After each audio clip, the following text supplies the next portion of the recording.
ప్రజలకు ఎలాంటి ఇబ్బందులు తలెత్తకుండా నల్గొండ పట్టణంలో బైపాస్ రోడ్డు నిర్మించాలని సిపిఎం జిల్లా కార్యదర్శి వర్గ సభ్యుడు సయ్యద్ హషం, నల్గొండ పట్టణ కార్యదర్శి ఎండి సలీం డిమాండ్ చేశారు.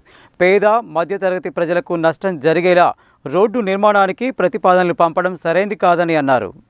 సోమవారం నల్గొండ పట్టణంలోని దొడ్డికొమరే భవన్లో ఏర్పాటు చేసిన మీడియా సమావేశంలో వారు మాట్లాడారు. నల్గొండ పట్టణంలో నడిమధ్య నుండి కాకుండా జాతీయ రహదారి 565 బైపాస్ రోడ్డును ఆప్షన్ 1 లేదా 2 ప్రకారం రోడ్డు నిర్మాణం చేపడితేనే పట్టణ అభివృద్ధికి ఉపయోగపడుతుందని అన్నారు. నల్గొండ పట్టణానికి 565 రహదారి బైపాస్ రోడ్డు నిర్మాణానికి హైవే మంత్రిత్వ శాఖ 3 ప్రతిపాదనలు చేసిందని, తక్కువ నష్టం జరుగుతూ ఎక్కువ ప్రయోజనాలు కలిగే 1, 2 ఆప్షన్ ప్రతిపాదనలు పంపకుండా పేద మధ్యతరగతి ప్రజల ఇండ్లు, ప్లాట్లకు నష్టం జరిగేలా 3వ ప్రతిపాదన పంపడం సరైంది కాదని అన్నారు. రిటైర్డ్ ఉద్యోగులు, గ్రామీణ ప్రాంతాల్లో వ్యవసాయదారులు తమ పిల్లల భవిష్యత్తు కోసం పైసా కూడబెట్టుకొని ప్లాట్లు కొనుక్కున్న వారికి నష్టం జరిగే విధంగా 3వ ప్రతిపాదన ఉందన్నారు. కొంతమంది రాజకీయ నాయకుల ప్రయోజనాలకు ఉపయోగపడే విధంగా ఉన్న 3వ ప్రతిపాదనను వెంటనే ఉపసంహరించుకోవాలని డిమాండ్ చేశారు.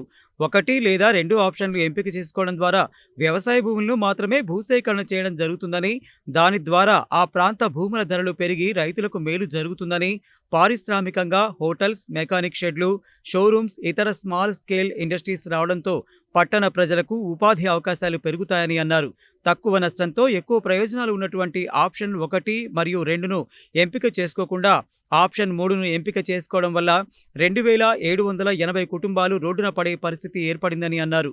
రోడ్ల విస్తరణ విషయంలో సంబంధిత R&B మంత్రి జోక్యం చేసుకుని ప్రజలకు ఎక్కువ నష్టం జరిగే ఆప్షన్ 3వ ప్రతిపాదన ఉపసంహరించుకొని తక్కువ నష్టంతో ప్రజలకు ఎక్కువ మేలు జరిగే 1 లేదా 2 ప్రతిపాదనలు కేంద్ర ప్రభుత్వానికి పంపి 565 నల్గొండ బైపాస్ రోడ్డు నిర్మాణం పనులు వెంటనే చేపట్టే విధంగా చర్యలు తీసుకోవాలని కోరారు. లేకపోతే బాధితులతో కలిసి ఆందోళన కార్యక్రమాలు నిర్వహిస్తామని హెచ్చరించారు.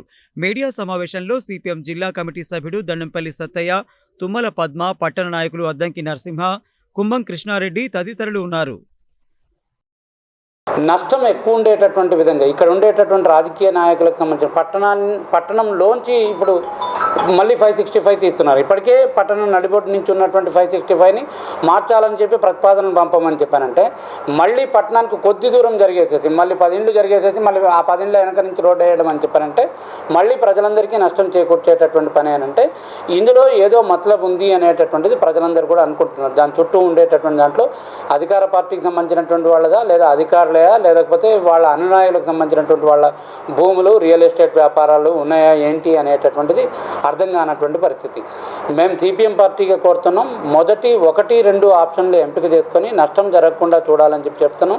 3వ ఆప్షన్ని ఉపసంహరించుకోవాలని చెప్పి చెప్తాను. దీని విషయంలో రోడ్డు రవాణా శాఖ మంత్రిగా ఉన్నటువంటి వెంకటరెడ్డి గారు ఆయన ఓపెన్గా మాట్లాడి ప్రజల్ని కలవాలి, దీంట్లో జరిగేటటువంటి నష్టాన్ని పరిశీలించాలి, ఆ నష్టం జరగకుండా చూడాల్సినటువంటి పని చేయాలి.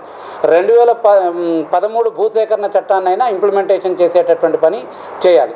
అదేమీ చేయకుండా ప్రజల మీద ఇట్లా నష్టం వేసేటటువంటి పని చేస్తే సిపిఎం పార్టీ రాబోయే కాలంలో బాధితులందరినీ కూడా సమీకరించి పెద్ద ఎత్తున ఈ రాష్ట్ర కేంద్ర ప్రభుత్వం సూచనాప్రాయంగా నల్గొండ పట్టణంలో రింగ్ రోడ్లు ఏర్పాటు చేయాలనే దాంట్లో రాష్ట్ర ప్రభుత్వాన్ని పంచడం జరిగింది.